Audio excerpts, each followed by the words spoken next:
Uberlândia, espero que todo mundo esteja muito bem. Hoje nós vamos ter aqui um encontro especialíssimo, porque para o podcast eu convidei uma pessoa muito importante que está levando o nome da cidade avante, com muito destaque lá em Brasília, né, fazendo boa política lá no Congresso Nacional. É sangue novo na política, está recém-eleita 2 vezes, hein? No prazo de um mandato só. Eu estou falando da deputada Dandara, que está aqui na minha frente. Dandara, obrigado por ter vindo aqui. Obrigada, eu, muito feliz. Prestígio para a gente. Antes de começar a entrevista, eu vou dar um currículo breve. Gente, a Dandara nasceu em 1994, dia 23 de janeiro. Ela é millennial, geração Y. É a primeira geração que já nasce nesse ambiente aqui da comunicação social.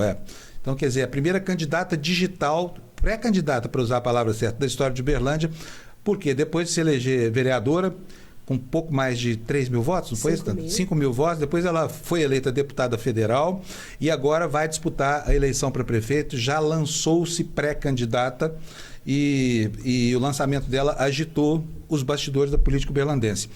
Dandara, muita gente falou que você não queria essa candidatura. É verdade isso, não? Olha, a disputa eleitoral não é um negócio fácil, não. A gente disputar a eleição de 2 em 2 anos exige uma dedicação, uma construção política, que eu vou te falar um negócio, não é brincadeira. Mas eu entendi a urgência, a necessidade, então topei o desafio, não brinco de fazer campanha, nem de fazer política, então estou de corpo e alma nesse processo. Nós vamos voltar a esse assunto daqui a pouco, porque eu quero começar pelo começo. Vamos falar da sua vida pregressa. Eu falei que ela nasceu em 1994, é de Gurinhatã, aqui entre Uberlândia e Goiás, lá pertinho de Ituiutaba. Família egressa de Ituiutaba, né? Ituiutaba, isso mesmo. E ela foi nascer lá em Gurinhatã. Mas ela que se criou na periferia de Belo Horizonte, num lugar, uma favela mesmo, em Ribeirão das Neves, porque esse é o nome da comunidade paupérrima que ela viveu, filha de um filósofo e de uma empregada doméstica, depois se tornou professora, mas teve uma infância duríssima. Estudou em escolas públicas, prestou vestibular, com 16 anos de idade entrou na UFO, é isso? Isso mesmo. Depois ela fez a pós-graduação e tudo isso dentro do sistema de cotas. Então eu queria saber de você o seguinte: você é negra, você sente os estigmas, você conhece os problemas e você vive numa cidade que até a década de 70 ainda tinha um segregacionismo muito vivo. A calçada de branco, calçada de negro. Isso. Você não se lembra disso, né? Minha avó contava. O lado que tinha que subir, o lado que tinha que descer, da Floriano, da Afonso Pena, a gente sabe disso. E como é que a sua avó se refere a esse tempo? Ela tinha muito medo da gente sofrer alguma coisa. Então a minha avó era aquela avó que preparava a gente. Você é negro, preste atenção, não retruque, seja educado. Você é negra, preste atenção, toma cuidado. Então a minha avó era essa pessoa que preparava a gente. Quer dizer, você já cresceu com alguma tensão sobre a questão racial? Sim, com certeza. E você sofreu racismo? Eu sei que nós vamos falar do episódio da formatura da turma de engenharia daqui a pouco, mas antes disso, na sua infância, você se lembra de ter sido, de alguma forma, hostilizada, menosprezada, diminuída em função da cor da sua pele? Ah, demais. A infância é um dos momentos mais difíceis para pessoas negras, né? Porque a gente sabe que a sociedade ela está imersa nessas relações desiguais. Então, quando você entra em espaço de socialização, por exemplo, como é a escola não é uma bolha fora da sociedade.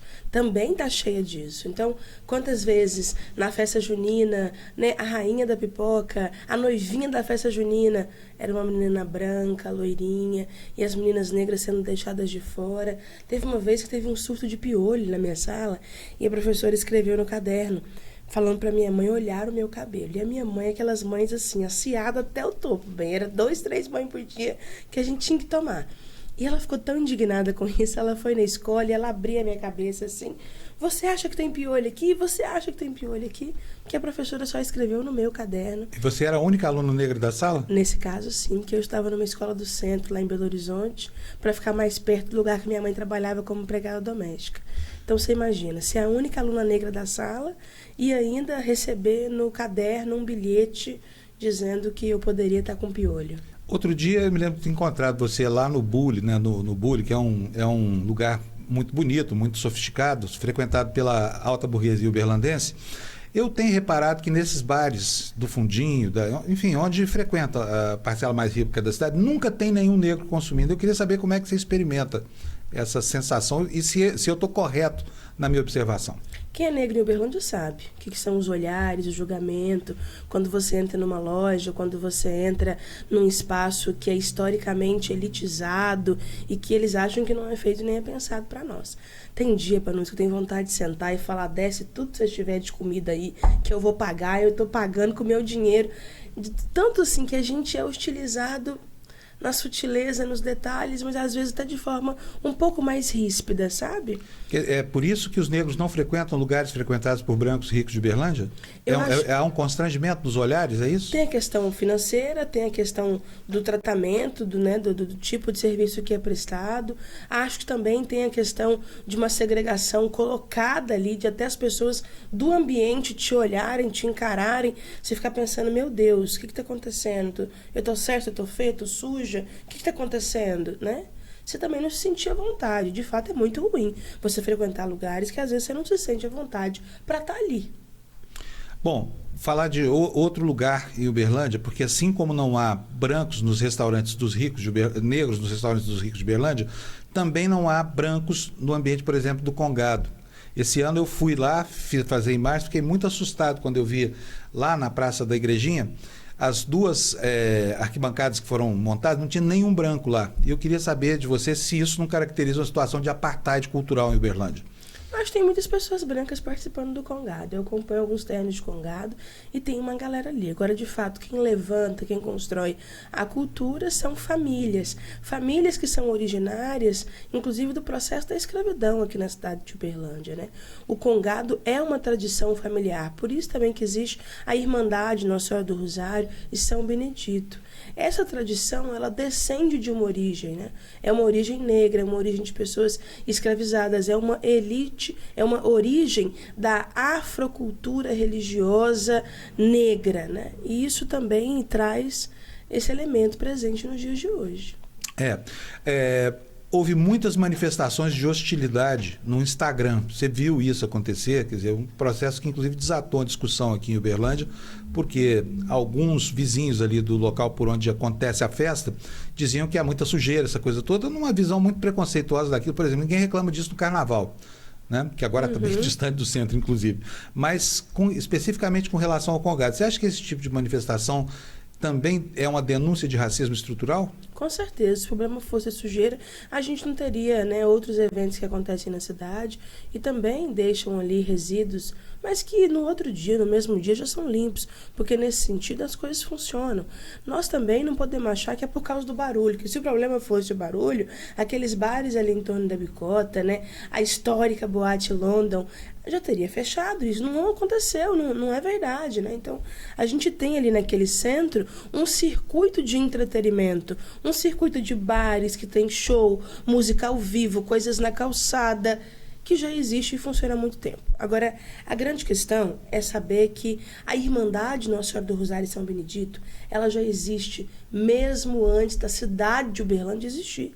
A Irmandade tem 140 anos. 146, para ser mais exato. Exatamente. Né? A cidade de Uberlândia tem 135 anos. Ou seja, antes de Uberlândia ser Uberlândia, o Congado de Uberlândia já existia.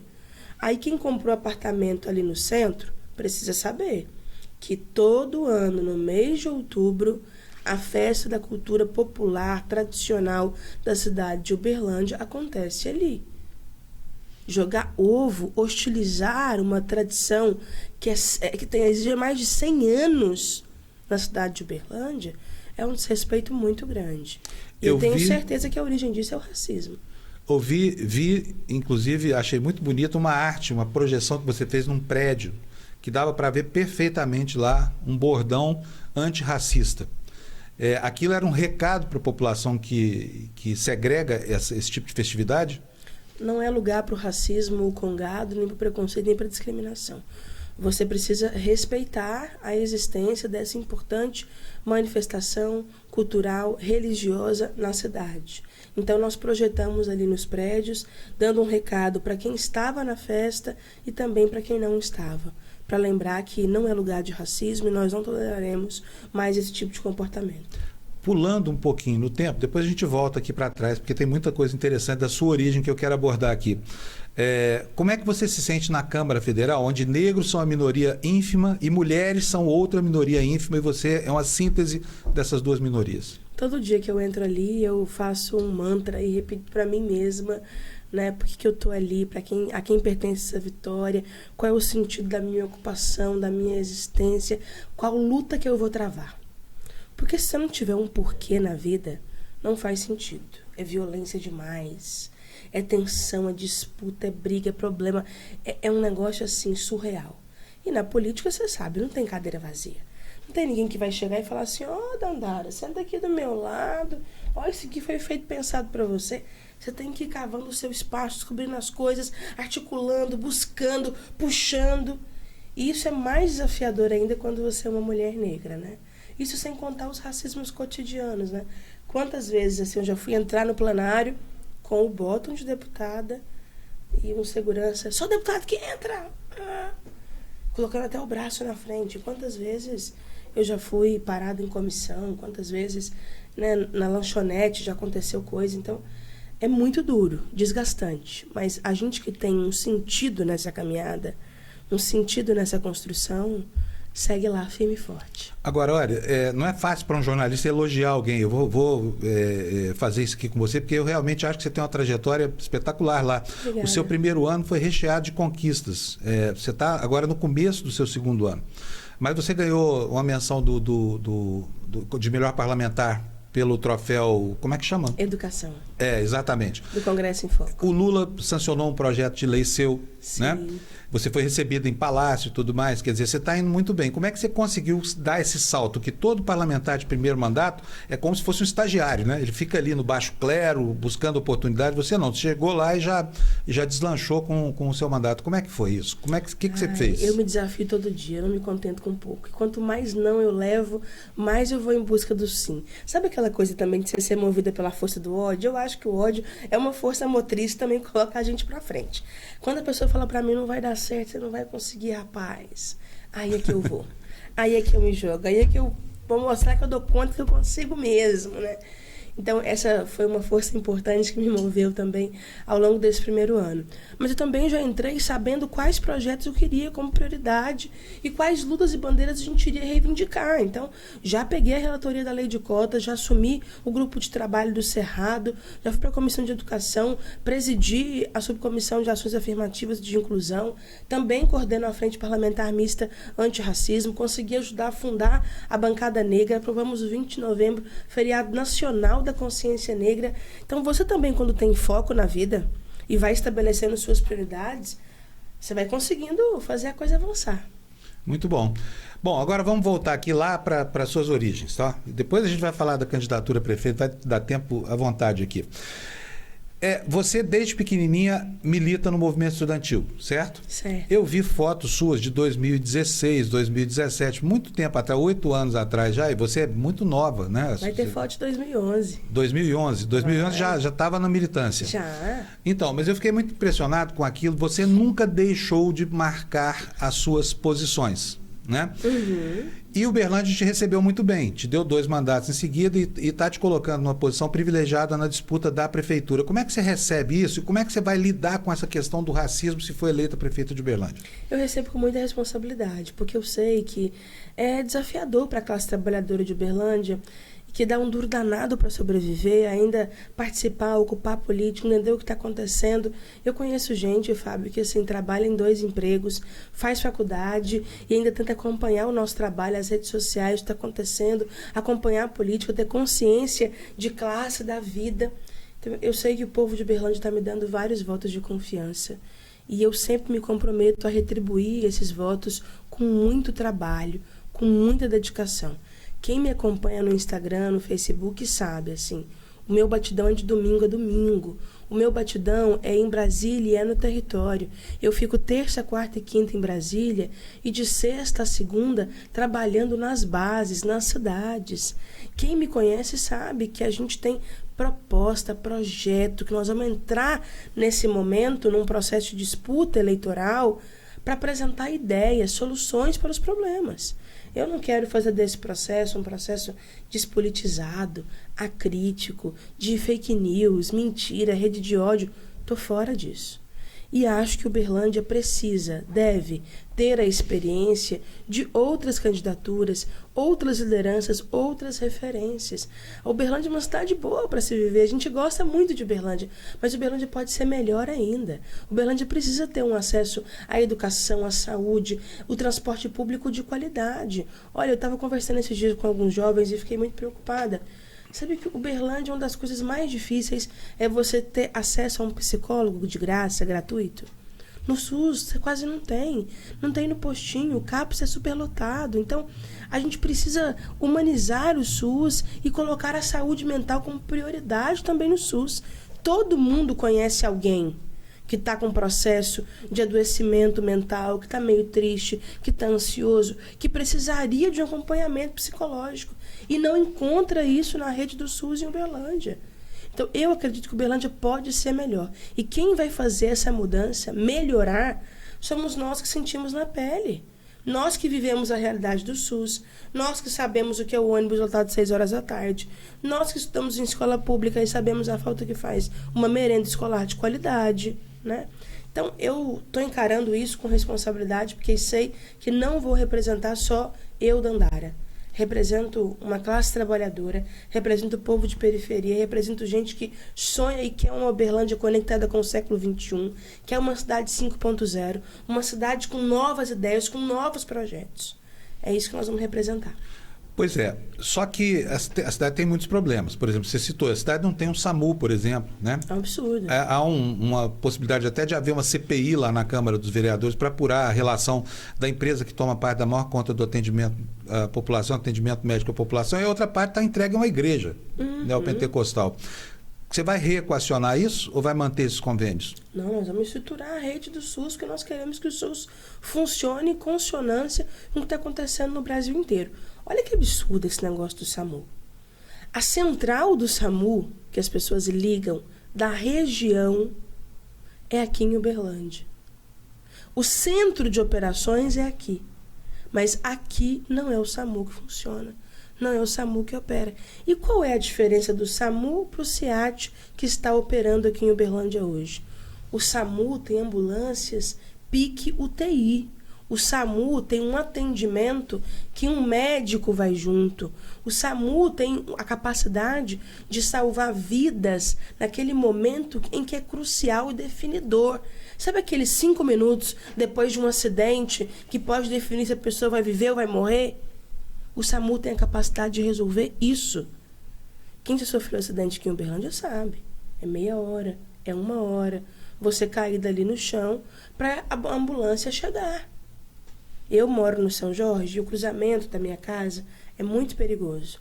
O pare ficou apagado durante muito tempo, lutei, briguei, consegui fazer pintar o pare de novo, botar a placa de novo. Ainda assim, isso porque você é você, né? Porque um cidadão comum, desprovido de mandato, essa coisa, não consegue. É uma luta, bem, é uma luta. É. Então, nesse cruzamento, os carros passam em alta velocidade. Você não tem noção quantos acidentes aconteceram na esquina da minha casa. Na esquina da minha casa. São muitos acidentes. A minha vida é acontecer um acidente, batida, pau, aquele barulhão, os vizinhos já saem correndo com o telefone na mão. E fica ali 10 pessoas ligando, pedindo pelo amor de Deus, fazendo pressão, brigando, para ver se a ambulância chega mais rápido. Mas teve um acidente na esquina da minha casa com fatura exposta, que o rapaz ficou lá meia hora. Nossa, que absurdo. Meia hora. A minha mãe passou mal, minha mãe é muito velhinha já, bem de saúde e tudo mais, passou mal naquele calorão, a gente precisou de uma ambulância também, a ambulância simplesmente não veio, eu tive que chamar uma ambulância particular. É desse jeito. Você tem toda a razão em reclamar. Bom, mas pela sua abordagem, me parece que a área tema da campanha é saúde, né? Porque é assim que funciona. Gente, o político, quando sai em campanha, ele escolhe um tema que é um tema macro e vai trabalhar sobre esse tema, fazendo as conexões depois desse tema com o restante da vida. O seu tema é saúde nessa campanha. Nós vamos falar sobre tudo, rapaz. Você não tem noção. É. Educação, cultura, mobilidade urbana, esporte, lazer, uma cidade viva, sustentável, empreendedora. Olha, nós vamos elaborar um programa para a cidade, construído a muitas mãos. Eu não quero ter um time de especialistas que fica num gabinete fechado ou num escritório elaborando as ideias. nós vamos construir isso com um movimento Uberlândia da gente. E aí nós vamos fazer as discussões temáticas por áreas, como educação, juventude, cultura, mas nós também vamos construir nos territórios. É ir nas bases, é fazer reuniões no Luizotti, no Dom Almir, no São Jorge, no Roosevelt, no Maravilha, nas casas das pessoas, pequenos grupos, comunidades, segmentos, para debater os problemas e pensar em soluções. Dali nós já queremos também visitar algum equipamento público, saber o que de fato está acontecendo, como é que está funcionando, porque nós vamos sair desse processo com ideias conectadas com a vida do povo, com o que as pessoas realmente estão passando e estão vivendo.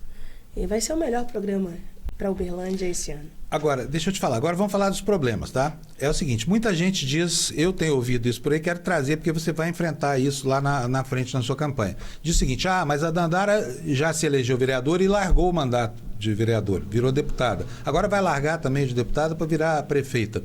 Então, como é que você responde a isso? Porque isso é uma questão que certamente será colocada em outros estados onde isso já aconteceu. A Prefeitura de São Paulo, por exemplo, aconteceu isso. O candidato, no caso, teve que responder a isso como uma crítica. Como é que você vai responder quando aparecer essa crítica?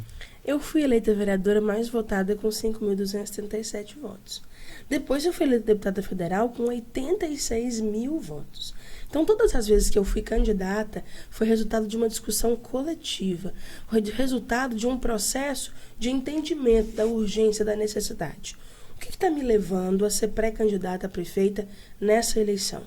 Primeiro é entender que nós somos a única candidatura capaz de construir uma oposição ao que está colocado hoje na cidade, apresentar ideias novas e projetar um caminho para o futuro, apresentar um projeto de uma Uberlândia melhor, mais desenvolvida, fora dessas lógicas de coronel, de elite conservadora, apresentar outras ideias para a Uberlândia. Segundo, porque nós precisamos de ter gente na política que de fato nos representem, que tenha a cor, o cheiro, a origem, a identidade do povo de Uberlândia. E até agora a gente tinha o nome de 3 homens, 3 pessoas brancas colocadas. Eu acho que é importante a gente ter também a oportunidade de votar em mulheres, em negros, em jovens, em pessoas de periferia. Nós precisamos mudar a cara da política também. Terceiro, porque eu sou uma mulher de partido, sabe, Fábio? Assim, eu tenho muito orgulho de construir luta social, de construir movimentos. Eu não estou fazendo jogo não sei o quê. Não, eu construo luta porque eu acredito no acúmulo dessas lutas e que essas lutas vão se fortalecendo e as transformações realmente acontecem, né? Então, eu sou uma mulher partidária e o nosso partido reuniu, conversou a nível municipal, estadual, federal e teve um alinhamento do PT nas 3 esferas para poder nos apoiar. E isso também significou muita coisa para mim. É difícil você ter um partido que aposta tanto numa liderança jovem, né, como eu. Então, eu fiquei muito feliz com essa possibilidade. Quarto, porque nós vamos precisar pensar fora da bolha. E eu quero que Uberlândia tenha a capacidade de experimentar uma eleição em que a gente tem ideias novas, que a gente pode debater o setor da produção, mas também debater o empreendedorismo, debater o pequeno, médio empresário, debater com as pessoas que estão dando um duro danado para sobreviver, que a gente vai juntar academia, militância, pesquisadores, empresários e colocar todo mundo na mesma mesa para sentar e pensar sobre Uberlândia. Eu quero que a gente tenha capacidade de pensar fora da caixa. Uma cidade desenvolvida com responsabilidade ambiental. Uma cidade empreendedora, mas também uma cidade ecológica. Uma cidade de geração de emprego e renda, mas também uma cidade solidária, humana, fraterna. Uberlândia pode ser assim.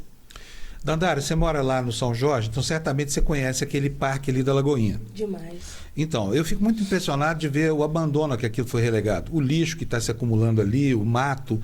Fico me perguntando por quê. E acho que encontrei uma resposta, bem gente mesmo da prefeitura, que eu não vou citar aqui porque não vem ao caso, falou que o prefeito não toca em obra deixada pelo Gilmar.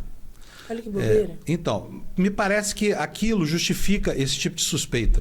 Agora, na verdade é o seguinte, o Gilmar deixou uma imagem muito ruim depois da administração dele. E essa imagem até hoje atrapalha o movimento progressista em Uberlândia. Eu não quero discutir aqui por enquanto se é justo ou não é justo. Eu quero discutir isso como um fato consumado, que você vai ter que enfrentar. E como é que vai ser o enfrentamento desses estigmas que decorrem de uma gestão da qual você não participou? Aliás, você era quase criança quando aconteceu isso. Olha, eu quero apresentar um projeto para a cidade com propostas apontando para o futuro. Eu quero que a gente se desafie a pensar, fazer mais e melhor, que a gente pense como é que nós podemos resolver os problemas da cidade. Porque minha avó falava, né? Tem gente que agarra na pulga e esquece o cachorro. Aí eles vão querer ficar agarrando na miudeza. Ah, porque fulano isso, beltando aquilo outro, porque o partido... Eu quero debater Uberlândia. Mas você vai precisar defender a imagem do Gilmar? Eu quero debater o que a Dandara pode fazer por Uberlândia. Quer dizer, em perspectiva, não é uma campanha retrospectiva. Para frente, já tem o quê? 8 anos que o Gilmar saiu da prefeitura.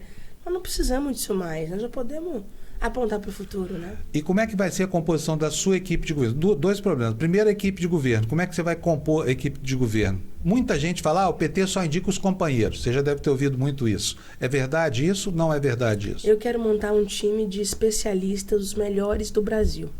Então, se você que está nos assistindo conhece uma pessoa que é muito boa de gestão do SUS, entende da saúde, conhece o problema do postinho, do hospital municipal, da UAI, manda essa pessoa para vir construir esse projeto com a gente.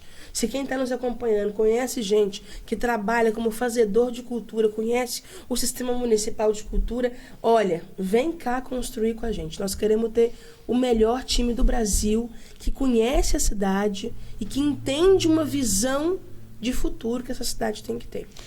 E com relação porque o Adelmo, que é a cidade, uma parcela boa da opinião pública aqui conhece como um coronel, já está aí há 15 anos, vai completar 16 anos se você for eleito quando você pegar a prefeitura da mão dele. Você vai fazer como ele fez com as obras do Gilmar e abandonar, ou vai cuidar das obras como o próprio do município, da população? Quem sofre com isso é o povo de Uberlândia. É um absurdo agir assim, é um absurdo você simplesmente não continuar um processo porque foi um governo anterior, porque... Não. Isso prejudica o povo de Uberlândia. Eu vou tocar todos os projetos que forem bons e importantes para a cidade. É aquela máxima, né? O que está bom, nós vamos continuar. O que não está, a gente vai melhorar. Tá, e novidades para a cidade, o que você pretende apresentar? Nós queremos uma cidade 5.0, uma cidade conectada, uma cidade mais inteligente. Nós precisamos de fazer com que a internet seja um direito na cidade de Uberlândia. Todo equipamento público municipal precisa ter acesso à internet. Olha, eu já passei um perrengue danado um dia que o meu irmão machucou jogando basquete, que ele joga basquete no Parque Sabiá, e aí o telefone dele estava sem internet e ele foi para o UAI dar um ponto aqui no Supercílio. E ele não conseguia falar com a gente, avisar a gente que ele estava na UAI dando esses pontos. Quantas pessoas precisam ter acesso à internet num equipamento municipal e não tem? Quantas pessoas desempregadas, se tivessem acesso a uma internet, conseguiriam ver, olha, onde está tendo vaga de emprego, onde eu posso mandar meu currículo, online mesmo, por e-mail, por aplicativo, sem precisar ir lá para o centro, no Cine, ficar naquela fila gigantesca para ver se acha uma vaga de emprego. Então, internet, nós queremos fazer da cidade uma cidade evoluída, desenvolvida. A internet é uma grande plataforma. Nós também queremos uma cidade onde a cultura possa estar viva, onde os agentes culturais possam fazer também atividades, oficinas. Muito se fala na criminalidade da cidade de Uberlândia. Ah, a criminalidade aumentou, está tendo roubo, assalto de celular, roubo a casa. Mas qual é a atividade que os nossos jovens, nossos estudantes, crianças e adolescentes têm para além da sala de aula da escola? Olha, o LAR, que era um grande projeto, né, do nosso ex-deputado João Bittar, acabou em Uberlândia. E isso dava uma perspectiva de contraturno ali, né, com aulas de reforço, oficinas, que hoje não tem mais. Você não tem uma perspectiva de atividades, cursos técnicos profissionalizantes para crianças de periferia. Você não tem atividades de cultura, lazer. O Gilmar fez também 2 coisas importantes, queria destacar aqui, que foi a construção daqueles céus, aqui no Shopping Park e no São Jorge, ali nos Seringueiras. Você vai nos céus hoje, é uma estrutura extremamente sucateada, que poderia ser muito mais utilizada pelo povo, pela comunidade. Olha o que são os céus lá em São Paulo. Os centros de esporte, cultura, lazer unificados. É um negócio vivo que a comunidade usa, que, sabe assim, que fortalece a cultura, a convivência, laços. Isso tira as pessoas da criminalidade, isso gera oportunidade ao longo da vida. Nós queremos também investir muito no processo da educação, desde a primeira infância até o fim ali do ensino fundamental. Por falar nisso, falta vaga em creche na cidade. Isso que eu ia falar, porque esse governo não construiu uma escola no último mandato. Até agora, nenhuma escola. E a população está crescendo, sei lá quantas mil crianças nascem. Mas imagina que nascem uns 10 mil crianças por ano em Uberlândia. Por aí. Por aí, né? E essas crianças não encontram vaga. Então, as vagas remanescentes estão em escolas cada vez mais distantes do domicílio. Como é que você vai resolver essa questão? Porque aí vai ter que fazer investimento em infraestrutura, e é caro, né? Como é que vai ser para resolver essa carência que está se acumulando? Nós vamos fazer parceria com o governo federal, com o novo PAC, que é o maior programa de infraestrutura da história do nosso país, fazer uma articulação forte ele também com a FNDE, que é o Fundo de Desenvolvimento da Educação, para também trazer esses recursos para a cidade. Fernanda Copagaíba, é um nome difícil, que é a presidente lá do FNDE, muito parceira. Então, eu já tenho até cobrado e pedido isso, tá? A gente liberar a construção de creches e trazer creches. Eu estou lá pedindo isso, porque a gente sabe que em 7 anos, 8 anos quase, nenhuma creche, nenhuma escola foi construída em Uberlândia. Pois é, vai fazer falta para o futuro. Já está fazendo falta, né? Talvez a violência de hoje comece a refletir essa situação da má qualidade do ensino. E eu lamento muito porque eu tive um tio que foi secretário de Educação aqui muitos anos, foi o Afrânio Marciliano, que deixou um sistema bastante bem estruturado. Grande doutora Afrânio. Bom, Dandara, deixa eu te perguntar uma coisa aqui, voltando aqui para a gente mudar de assunto, não ficar falando só de campanha e proposta. Seu nome natural é Dandara mesmo? Nascida registrada. Quer dizer que você estava predestinada a isso, porque a Dandara foi a mulher do Zumbi dos Palmares, né? Isso mesmo. Que é uma personagem, inclusive, sobre quem falta informações. A história do Brasil conhece muito pouco dessa outra Dandara, né? É. Por que Dandara? Já tinha relação com esse espírito de luta da parte da sua família? Ah, com certeza. Papai foi militante das pastorais de base, da SEBS, do CEBI. Foi um ex-seminarista, fez história, filosofia, sociologia. E meu pai queria muito um nome que pudesse sintetizar a história dos povos oprimidos, marginalizados, negros, indígenas. Por isso que meu nome é Dandara Tonantizin. Tonantizin é meu segundo nome, na verdade. Ah, não é sobrenome? Não. E o que significa Tonantizin? Tonantizin é a forma que os indígenas nauatás chamam a Mãe Terra e os indígenas mexicanos chamam o que no sincretismo religioso é denominado de Nossa Senhora de Guadalupe. Olha que legal, não sabia disso. Significa Mãe Terra. Quer dizer que tudo conspirava já para que você virasse o que virou. Eu acho que sim. Desde o berço, desde o nascimento, né? Você conheceu a pobreza absoluta na sua infância. Não sei se foi pobreza absoluta, se foi relativo, mas é o fato que você morava numa comunidade, uma favela na periferia de Belo Horizonte, né? Sim. Em Ribeirão das Neves. Cristinópolis. Aqui em Uberlândia nós temos comunidades gigantes, comunidade das Torres e outras aí que estão surgindo como ocupações. E essas comunidades estão se espalhando pela periferia de Uberlândia em pontos determinados de maneira completamente fora de ordem, sem ordenação nenhuma. O que você vai fazer com essa gente, já que Uberlândia também não tem um programa de habitação popular para essa camada da população? Por que tem tanta comunidade de ocupação surgindo em Uberlândia? Uberlândia tem 32 bairros de comunidades irregulares. As ditas ocupações, invasões, tem gente que chama de muita coisa. Porque nós não temos uma política municipal de habitação.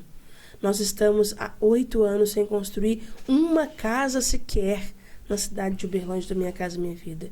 Porque há uma lógica da especulação imobiliária, de jogar as pessoas para os cantões da cidade, deixar uns vazios urbanos enormes, até valorizar aquela área e se construir algum empreendimento. E porque essa mesma lógica da especulação imobiliária sobe o preço dos aluguéis lá em cima. Eu tenho uma pergunta para fazer sobre isso para você, porque a cidade, embora não tenha um plano diretor, tem uma lei orgânica. E está lá previsto que esse tipo de ocupação ao qual você se refere, que é levar para lá para adiante, deixando um vazio demográfico grande, não cabe na lei. A lei impede. Mas é o que a gente vê aqui na Zona Sul, é exatamente o que acontece. E aí as comunidades mais pobres vão ficando cada vez mais distantes do centro. Vou citar aqui um exemplo para você, o pessoal da Morada Nova, do Pequis, tá? Então a distância, assim, distância metropolitana mesmo. Mal servido de transporte, mal servido de infraestrutura, de tudo. O que você vai fazer com essa população? Porque atendê-la é muito caro. Por exemplo, asfaltar a estrada da Morada Nova é caríssimo. E tem muita gente dizendo que nunca vai acontecer isso. Como é que você vai resolver esse problema da integração dessa periferia distante ao centro, que é o lugar onde a economia fervilha? Nós temos que integrar, não tem jeito. Tem que ter asfalto, tem que ter posto de saúde de qualidade, tem que ter escola, tem que ter creche, tem que ter uma conexão com o centro mais urbano da cidade, tem que ser uma conexão inteligente, porque também não é só construir terminal. Aí você constrói um terminal de ônibus que a viagem era 40 minutos, ela passa a se tornar 1h30, porque a lógica das linhas também não é uma lógica funcional. Então nós precisamos sim integrar e levar também infraestrutura para esses lugares, não tem jeito. Quer dizer, vai ter que ter dinheiro para isso tudo. E você vai tirar dinheiro de onde, Dandara? Parceria com o governo Lula. Vamos trabalhar muito. Você imagina, eu sendo prefeito e o Lula presidente, nós vamos estar conectados para as cidades. Nos recursos arrecadados em Uberlândia, sobra dinheiro para isso ou não dá? A cidade depende do subsídio federal. O problema de Uberlândia é as prioridades, né? Eu acho que a gente tem que, assim, inverter um pouco a lógica. Nós queremos direitos para todos, não só para alguns. Então, o que é prioritário nesse momento? Construir mais um viaduto na Rondon ou fazer a estrutura do Morada Nova? Isso é uma decisão política que é tomada. E ao longo dos últimos anos, a decisão política é o viaduto da Rondon Pacheco. Tá, e aliás, o viaduto da Rondon Pacheco não tem faixa para pedestre nem para ciclista. Embora o projeto de lei, porque a cidade não tem um plano diretor, não se respeita nem isso na cidade. Eu acho o fim da picada, enquanto o mundo inteiro privilegia o transporte a pé ou o transporte coletivo ou a bicicleta, porque não produz pegada de carbono, Uberlândia está ficando para trás. É uma cidade ciclável, uma cidade plana, na sua maioria ela é perfeitamente passível de servir como via de acesso do trabalhador ao seu local de trabalho. O que vai acontecer em função disso? Olha, isso diz muito sobre a lógica que está instalada em Uberlândia de desenvolvimento. É uma lógica onde só tem espaço para os carros e não para a gente, não para pessoas. É uma lógica onde o concreto vale muito mais do que o verde. É uma lógica onde o desenvolvimento é para deixar uma área da cidade bonita, mas não quer significar objetivamente desenvolvimento, porque desenvolvimento nas cidades inteligentes, eu sei que você é um cara super viajado, que roda aí o mundo, você sabe que na Europa, em muitos lugares, o desenvolvimento significa não passar carro. Exatamente. Aliás, o transporte individual está sendo praticamente criminalizado na Europa, porque ele é absolutamente egoístico, né? Ele está focado no bem-estar de uma pessoa em detrimento da coletividade inteira. Sabe que eu tive agora na Alemanha, eu fiquei impressionada com o sistema do metrô de lá, assim. Um metrô rápido, ágil, que funciona, nem catraca tem, você paga o seu bilhete, o seu ticket, porque se passar um fiscal no metrô, você mostra o seu bilhete, mostra o seu ticket. Ele conecta todas as regiões, eu estava em Munique, ele conecta todas as regiões de Munique, ele passa, olha, de 2 em 2 minutos, 3 em 3 minutos, tem uma linha do metrô passando, assim, é limpo, é bonito.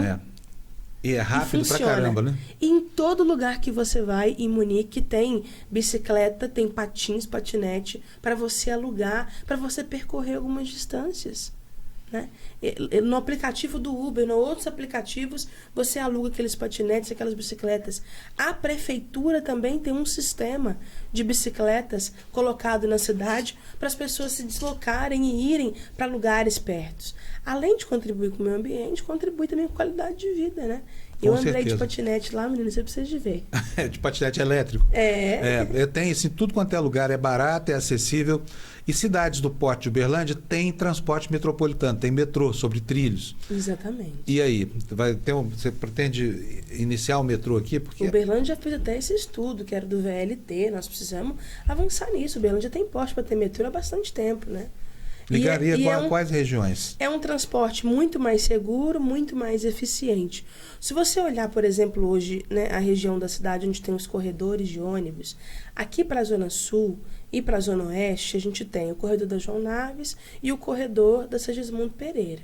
Mas nós não temos nenhum elo de ligação com a Zona Leste, que é essa grande região do Luizote, essa grande região aqui do Jardim Patrícia, do Canaã, que vem até para esse lado de cá, do Maná, do Piqui, do Hebron. Maná não, Maná é do lado de lá.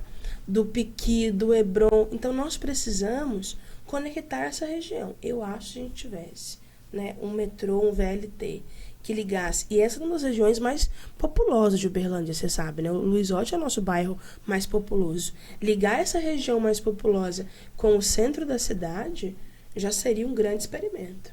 Muito bem. Bom, mas para chegar lá você vai ter que enfrentar a eleição.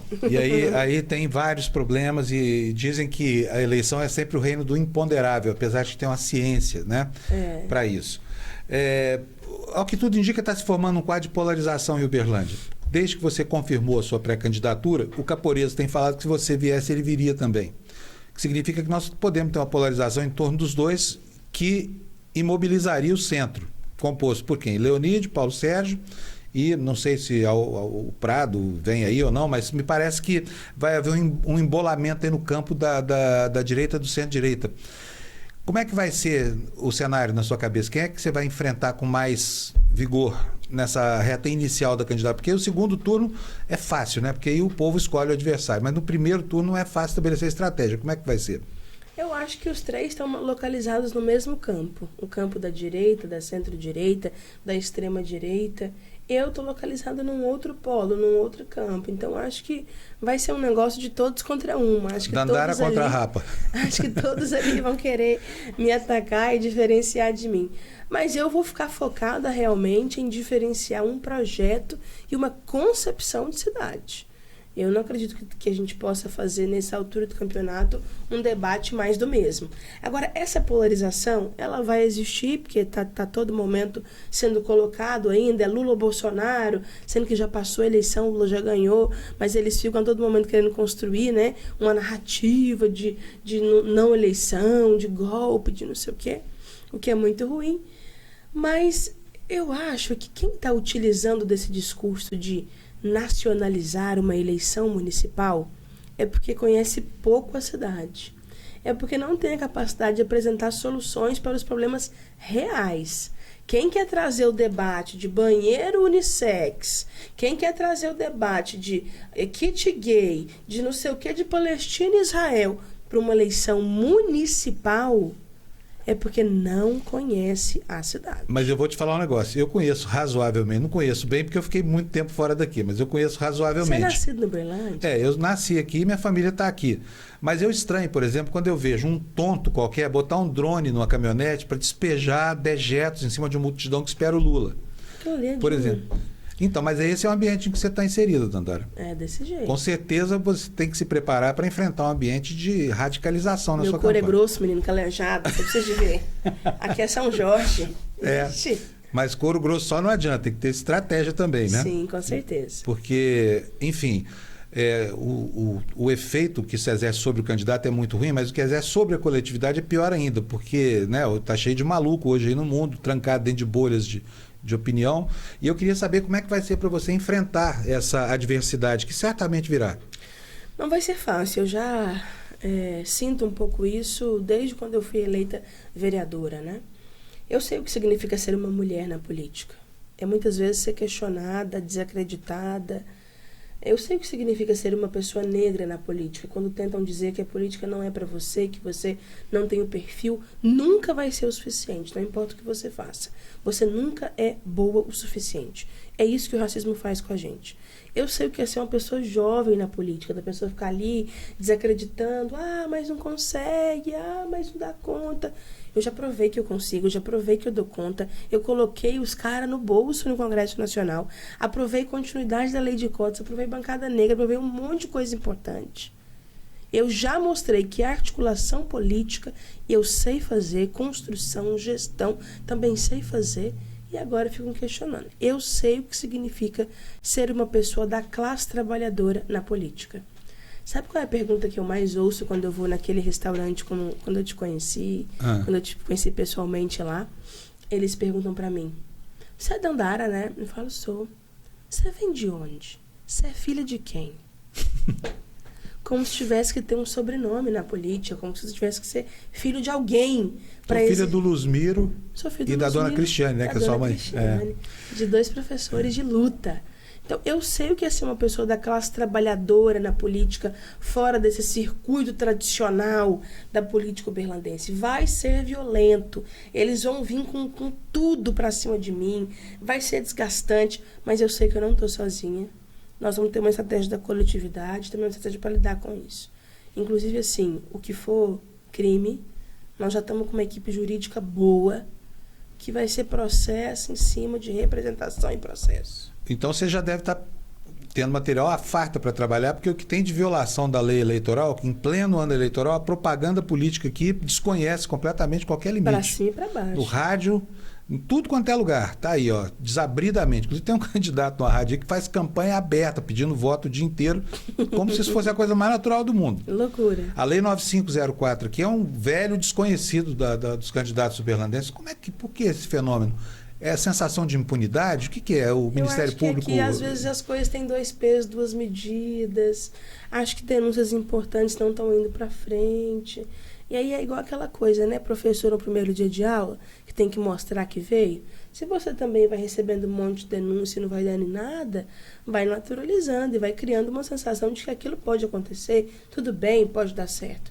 Eu não me acostumo com isso nunca. Eu sempre acho estranho, acho ruim, a gente está sempre indignado com isso. Outro fator a considerar é o seguinte, Uberlândia já teve um político negro na prefeitura, que é o Gilmar. Tá? Mesmo que as pessoas considerem branco demais, de pele branca demais, para parecer um negro, mas ele é negro na origem. Claro. Mas nunca teve uma mulher, teve uma vice. Por que você acha que isso aconteceu? Até hoje, Uberlândia não teve uma prefeita. É porque eu acho que a política em Uberlândia, ela é assim, feita por pessoas tradicionais e segmentos que também nunca construíram muito as mulheres, né, assim. E que a gente agora está mudando isso. Vai ser muito importante ocupar esse espaço. Mas também eu acho, Panus, que não é assim, só votar numa mulher. Né? É que mulher? O que essa mulher pensa? O que essa mulher defende? Ela defende as mulheres, os direitos das mulheres, ela defende uma sociedade, uma cidade mais justa para todo mundo, inclusive para as mulheres. Porque nós estamos lá no Congresso Nacional com uma bancada de 90 e tantas mulheres. Mas quando você vai ver quem está defendendo projetos que melhoram a vida das mulheres, combate ao feminicídio, a violência doméstica, o assédio, não são todas. Não são todas. Não existe sororidade na política. Dandara, uma outra questão. Eu como observador do cenário político, antevejo um duelo de posições entre você e Caporeso, se vier o Caporeso realmente para disputa. E aí vão te cobrar posições que eu gostaria de conhecer antecipadamente. O que você pensa? Por exemplo, você falou da questão da Palestina. Esse tema vai aparecer, porque é o tema da moda. Isso está sendo fomentado todo santo dia nos cultos, nos templos, na rua, enfim. O brasileiro começou a discutir política internacional. É um fato a ser notado, um fato sociológico a ser notado. O que você pensa sobre o que está acontecendo lá? E eu queria saber o que você pensa especificamente sobre o Hamas. Eu acho que não tem nada o que justifica o que Israel está fazendo com o povo da Palestina. Nada. O que justifica você bombardear uma fila de pessoas famintas que estavam à espera de farinha? O saco de farinha mais caro do mundo. Ele custou 150 vidas. Eu não sei quantas pessoas do Hamas foram presas, mortas, mas eu sei que já foram 10 mil crianças palestinas, que já foram 20 hospitais bombardeados. Isso eu sei.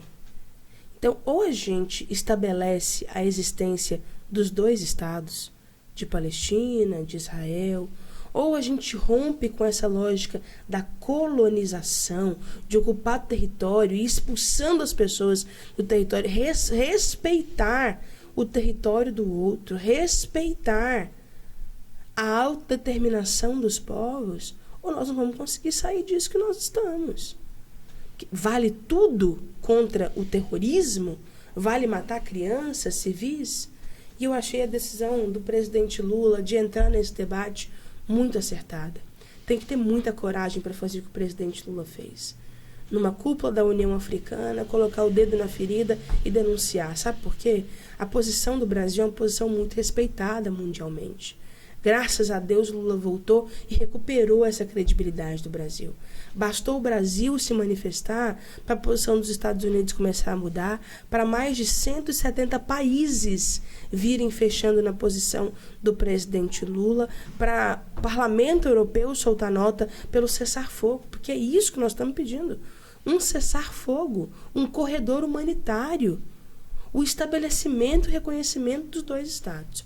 Tem muito mais coisa entre o céu e a terra do que a nossa vã filosofia pode dizer, já dizia o poeta. Tem muito mais coisa nessa relação de Israel e o Hamas e a Palestina do que a gente pode imaginar. Você sabia que, por exemplo, o povo palestino, né, a Palestina não tem um parlamento, não tem um governo, não tem um Estado? Porque esse parlamento, governo, Estado foi sendo enfraquecido ao longo dos anos por Israel. E aí deixou de existir. Então, quando você enfraquece o Estado, aí surgem outras organizações, como o Hamas. Porque não tinha regra nenhuma, não tinha mais governo, não tinha mais política, não tinha mais parlamento. Então, tudo isso eu acho que contribuiu. Isso não é um conflito, como querem dizer, que está acontecendo agora, ou uma questão pontual. Já se arrasta ao longo de muitas décadas. Milênios, né? Milênios. Você qualificou como terrorista a ação do Hamas, é isso mesmo? Foi uma ação, o atentado? A ação de Israel, né? Não, do Hamas. O atentado que originou essa última... Eu acho que foi desproporcional, foi muito ruim, não precisava Não, mas eu estou te disso. perguntando do Hamas. O que você acha da ação que originou essa história toda? Eu acho muito ruim, terrorista mesmo. Então tá bom, era isso que eu queria saber. Bom, Dandara, olha, eu estou muito satisfeito com essa conversa aqui, gostei muito de ter falado com você, acho um privilégio a gente tão novinho aqui poder receber você assim, desejo sucesso na sua caminhada. Só, última pergunta para você eu ainda acho que a cidade precisa discutir a Covid. Uberlândia foi uma carnificina que aconteceu aqui. Ela foi a pior metrópole regional brasileira, que não é capital, em número de mortos por 100 mil. Foi um desastre. E aqui juntou uma parte do empresariado com a prefeitura, com a maioria da Câmara, com médicos negacionistas, com a maçonaria, e isso virou um pandemônio. 3.500 pessoas mortas pela Covid, 3.500 e tantas pessoas mortas. Eu queria saber como é que isso vai entrar na sua campanha, se essa discussão vai ser feita na sua campanha. Um debate sério sobre saúde, estruturação do SUS e uma rede também já estruturada para lidar com pandemias, endemias, que inclusive não está acontecendo agora, porque olha como é que o Uberlândia está no ranking da dengue, né? É a cidade com mais casos de dengue de Minas Gerais, está no topo da lista, e Minas Gerais também liderando rankings nacionais, né? O fortalecimento de uma rede de estruturação, como, por exemplo, os trabalhadores e agentes das zoonoses. Você vê que aquele pessoal está passando, Fábio, não é brincadeira, assim. Imagina uma jornada de 6, 8 horas, você andando de rua em rua, de casa em casa, sem ter nenhum ponto de apoio, sem ter nenhum suporte logístico, sem ter onde fazer xixi, sem ter onde almoçar. O povo das zoonoses senta nas calçadas das casas. Bate nos portões para pedir água, para usar banheiro. Então, sem o fortalecimento desses agentes, como é que você tem uma rede, uma cidade estruturada para lidar com casos de endemias e pandemias novamente, né? Então, é isso. Tá bom, Dandara, olha, boa sorte. Obrigado pela sua vinda aqui, tá bom? Obrigada, tô feliz. Desejo sucesso e que isso tudo termine com tranquilidade, calma e que seja feito o melhor para que a cidade possa seguir seu rumo. Obrigado. Obrigada conta comigo.